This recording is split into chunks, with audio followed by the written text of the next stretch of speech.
My name is Adrian. I'm here with Matt Ryan. He is here to talk to us today about Wood Records, a studio that he started right here in Boca Raton.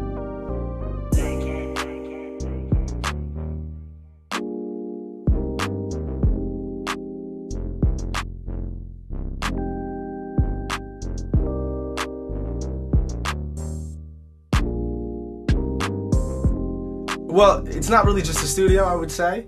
And I am my own artist. As you can see, there's CDs right there. Check them out. Boom. That's it right there. Let me see this. Let me see this. Throw me one. So, it's not just a studio. I started out making music, but I didn't make music for myself. I made music to advertise for the studio. Because when I started making a studio, people would ask me like, hey, what's your music sound like? What's the quality of the music you make? So I had to make music myself, advertise the studio, right? So that's a studio we started with. So I am an artist at heart and made a studio, charging rental rates, studio time, mixing, engineering, flat rates for cash. But that wasn't working. So now we're more than just a studio. We're a record label because we stopped taking upfront cash fees for our services, right?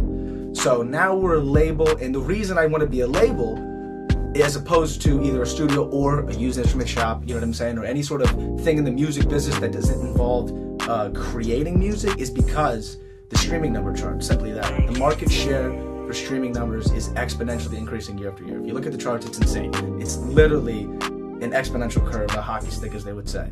Like, when you look at an artist and you try to, in your mind, go, okay, so what does this artist look like over the next 10 years? The same way you would look at a stock, right? Or an asset. What's the asset going to produce over 10 years? How is the asset going to evolve and continue to grow earnings year after year, right? So how does this artist going to do the same thing? The number one thing is to do your best not to get locked into a single approach, to get pigeonholed by, like, say you go on Genius, right, and you watch deconstructed beats, and you see Nick Mira or anybody from Internet Money or the DaBaby records, right, and they show you how these producers make their records. And a lot of producers watch that and then emulate that. But when you emulate something that already exists and is successful, you just get a secondary product, that's never going to be as successful as the first one that carved the path that was created.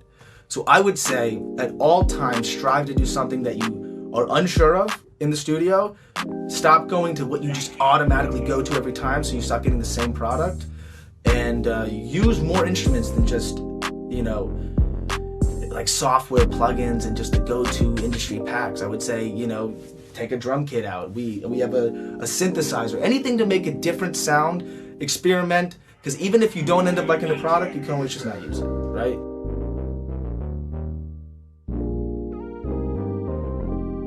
Don't be closed-minded as a producer. That's one of the biggest errors I ever see. People get so ego about what they produce. It's not about, ever since music got commercialized, people have got some sort of, it created some sort of desired status about being able to create something musically. And that in some cases, particularly in hip-hop music, it creates kind of shells around people where they don't want to accept an idea because they'd rather feel that they did it themselves, because sort of the centralized ownership value of hip-hop music, that it's like, I did this, came up and saw me. You get that same sort of singularity, introspective perspective in hip-hop, you know what I mean?